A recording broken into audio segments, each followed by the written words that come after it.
कि किसी ने मेरा नाक दबाया है, मतलब ऐसे लेटे थे। मैंने वापस हॉल में रात को 3 बजे एक औरत और एक बच्चे को खेलते हुए देखा कि डोर मेरे सामने फिर से खुल गया है। तब मुझे लगा कि यहाँ पे कुछ तो गड़बड़ है। Hi guys, welcome back to my channel. तो आज मैं आपके साथ शेयर करने वाली हूँ मेरा एक बहुत ही हॉरर सा एक्सपीरियंस जो मुझे मेरे साउथ इंडिया के रोड ट्रिप के जर्नी के थ्रू हुआ था।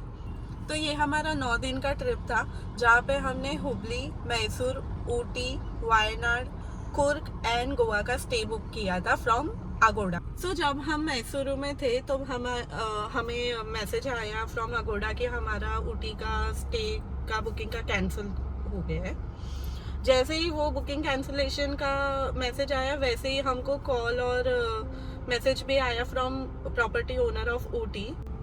तो हमें ऊटी के प्रॉपर्टी ओनर से व्हाट्सएप आया कि हमने जो गार्डन व्यू रिसोर्ट बुक किया है वो अवेलेबल नहीं है, और उन्होंने हमें कन्विंस किया कि एक कॉटेज व्यू रिसोर्ट है, कॉटेज व्यू रूम है, वो आप बुक कर लो।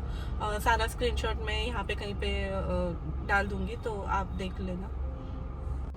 तो ये आप फोटोज से आपको देख सकते हो कि कितना अच्छा व्यू था। तो ये सब देख के ही हम लोगों ने कहा कि चलो बुक कर लेते हैं। लेकिन जैसे ही हम प्रॉपर्टी पे पहुंचे, फोटो से बिल्कुल भी रूम मैच नहीं हो रहा था। पूरा खंडर ऐसे लग रहा था जैसे कि काफ़ी टाइम से बंद पड़ा है, एंड वॉल पे भी थोड़ी सी काई वाई भी थी, और रूम भी क्लीन नहीं था। तो हमें एंटर करते ही बहुत ही नेगेटिव सा वाइब। होटल एक तो काफ़ी हाइट पे था, और जैसे ही हम जा रहे थे ना, हमारा आई डोंट नो गाड़ी अचानक से ही बंद हो गई और सारा सिस्टम बंद होके गाड़ी पीछे पीछे आने लगी। तो लकीली हैंड ब्रेक खींच के हमने गाड़ी रोक ली थी, बट शायद तभी वो एक साइन मिला था कि ना ही जाए। बट बारिश इतनी हो रही थी, एंड हम जब गए थे तो ऊटी का मतलब सारे होटल्स भी बुक थे, तो हमारे पास और तो कोई ऑप्शन भी नहीं था, जाना ही था हमको। हम चले गए, लेकिन वहाँ पे कोई एक वेटर भी आने को तैयार नहीं है। मतलब इतने बारिश में, इतने हमने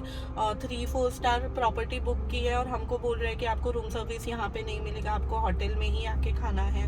तो वो थोड़ा सा तभी ऐसे लग रहा था कि कुछ तो बात है यहाँ। तो उनके बुलाने के बाद हम लोग रेस्टोरेंट में गए भी खाना खाने के लिए, लेकिन ऑलमोस्ट 50 मिनट्स वेट करने के बाद में हमको खाना दिया। खाना का बहुत कुछ ऑप्शन भी नहीं था। दाल राइस ही फिर हम लोगों ने सोचा कि चलो दाल राइस ही खा लेते, बट वो भी मतलब बिल्कुल भी टेस्टी नहीं था। तो शाम जैसे जैसे हो रही थी तो थोड़ा थोड़ा अजीब सा वाइब आ रहा था।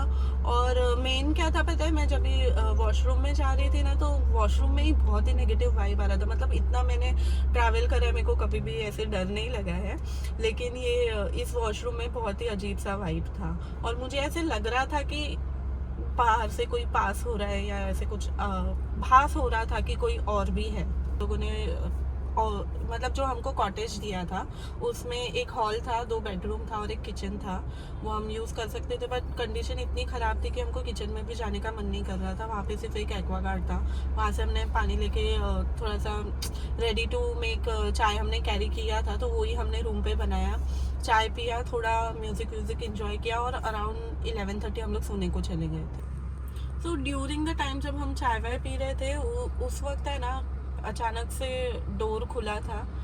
तो मतलब हम लोग चिल कर रहे थे बालकनी में। मैं जब रूम में अकेली आई तो मैंने ऐसे नोटिस किया ना कि डोर अचानक से खुल गया है। तो मैंने इग्नोर किया कि चलो बालकनी भी खुली है तो शायद हवा वगैरह इससे खुल गई होगी। लेकिन सेकेंड टाइम वापस जब हम सब लोग अपने अपने रूम में चले गए थे, मैंने वापस देखा कि डोर मेरे सामने फिर से खुल गया है। तब मुझे लगा कि यहाँ पे कुछ तो गड़बड़ है।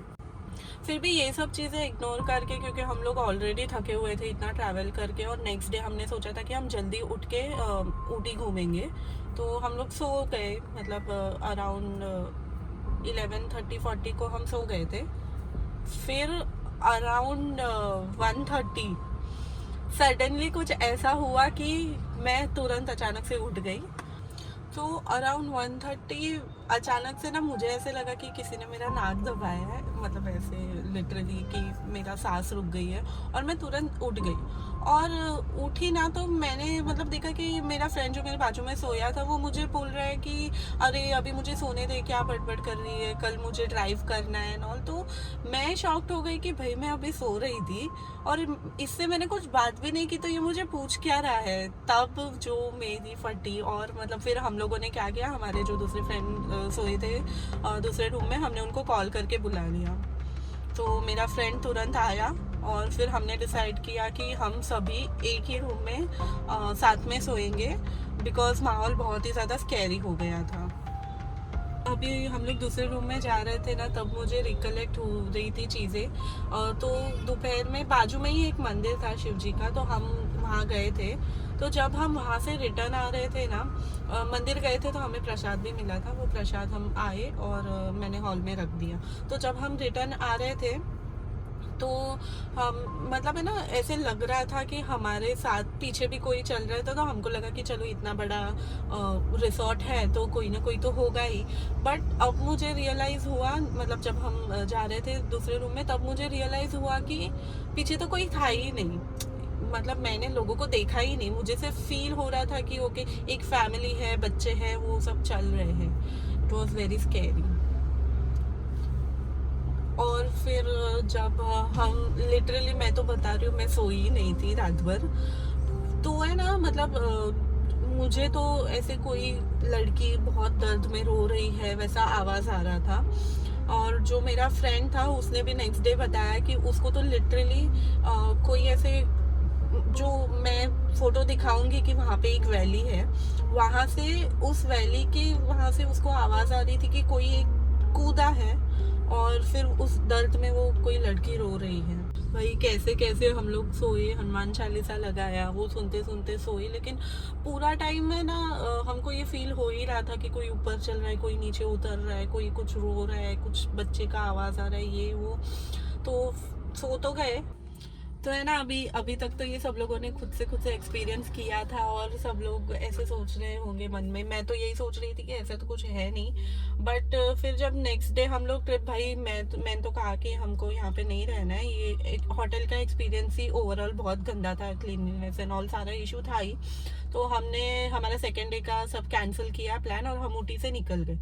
तो जब हम ऊटी से निकल के आगे जा रहे थे वायनाड की तरफ, तो हम लोगों ने कार में फिर है ना, सब लोगों ने अपना अपना एक्सपीरियंस डिस्कस किया कि अरे रात में तो नींद ही नहीं आई, ये हो रहा है, मुझे ये सुनाई दे रहा है, किसी को ये सुनाई दे रहा है। तो सब लोग बातें करते करते गए, तो सबको ऐसा कनेक्ट हुआ कि मुझे ऐसा लगा कि फिर सिर्फ मुझे ही फील नहीं हुआ है, जितने भी लोग हम साथ में थे ना, हम सबको सेम फीलिंग आ रही थी। तो हमने सोचा कि चलो रिव्यू वगैरह देखते हैं इसका। तो हमने रिव्यू जब देखा भाई, तो हमारे होश ही उड़ गए। तो ऑलमोस्ट जब हम यहाँ रुके थे उसके 1 महीने पहले के हमें ऐसे ऐसे रिव्यूज़ मिले, मैं यहाँ पे आपको स्क्रीनशॉट्स भी दिखा दूंगी। तो उस रिव्यू में लोगों ने अपने जो एक्सपीरियंसेस शेयर किए हैं, उनके साथ भी मतलब हमसे भी ज़्यादा बुरा एक्सपीरियंस उनका हुआ है। लोगों ने वहाँ पे हॉल में रात को 3 बजे एक औरत और एक बच्चे को खेलते हुए देखा है। और 2 बहनें गई थी वहाँ रहने के लिए, तो उन्होंने भी ऐसे कुछ एक्टिविटीज़ फेस की है, जिसका उनका एक्सपीरियंस जो उन्होंने बताया मैं स्क्रीनशॉट पे डाल दूँगी। तो मैं आप लोगों से सिर्फ यही रिक्वेस्ट करना चाहती हूँ कि आप जब ऊटी में आओ तो ये वाला होटल बिल्कुल भी बुक मत करो। इसका सर्विसेज भी ठीक नहीं है, यहाँ पे आपको एक्सपीरियंस भी इतना गंदा होगा। आप जब रिव्यू इस होटल का चेक करोगे, आपको ओनर का भी पता चलेगा, owner is not supportive, he is very rude, he is very arrogant. तो ये होटल किसी के लिए भी सेफ नहीं है। आप अगर आपकी फैमिली के साथ जा रहे हो एक अच्छा टाइम स्पेंड करने के लिए, तो ये होटल प्लीज़ बुक मत करना, वरना आपका भी ऐसा ही कुछ एक्सपीरियंस हो सकता है। अगर आपको हॉरर एक्सपीरियंस चाहिए तो बेसिकली ऑब्वियसली आप जा सकते हो, बट अगर फैमिली के साथ में आप प्लान करो, बेसिकली मैंने ये नोटिस किया है कि वुमेंस यहाँ पे सेफ फील नहीं करती है। अगर आपको ऐसे कुछ हॉरर एक्सपीरियंस नहीं आ रहा है तो एक वो एक्सपीरियंस आ सकता है कि वुमेन सेफ फील नहीं कर रही है। तो और थोड़ा सा बहुत मतलब थोड़ा और रिसर्च करने के बाद में मुझे ये समझ में आया कि ऊटी में ऐसे काफ़ी सीन्स हैं। तो जब भी आप बुकिंग करोगे प्लीज़ थोड़ा रिव्यू वगैरह चेक कर लेना, और ट्राई करना कि आप एक प्रॉपर इस्टेब्लिश्ड चेन होटल में रुको, तो आपका वेकेशन का कुछ नाइटमेयर ना हो जाए। तो ऊटी वैसे घूमने में थोड़ा मतलब बहुत ही प्यारा था, तो मैंने मेरे व्लॉग की लिंक डिस्क्रिप्शन में डाली हुई है, आप प्लीज़ चेक कर लेना। एंड मिलते हैं नेक्स्ट व्लॉग में। Thank you.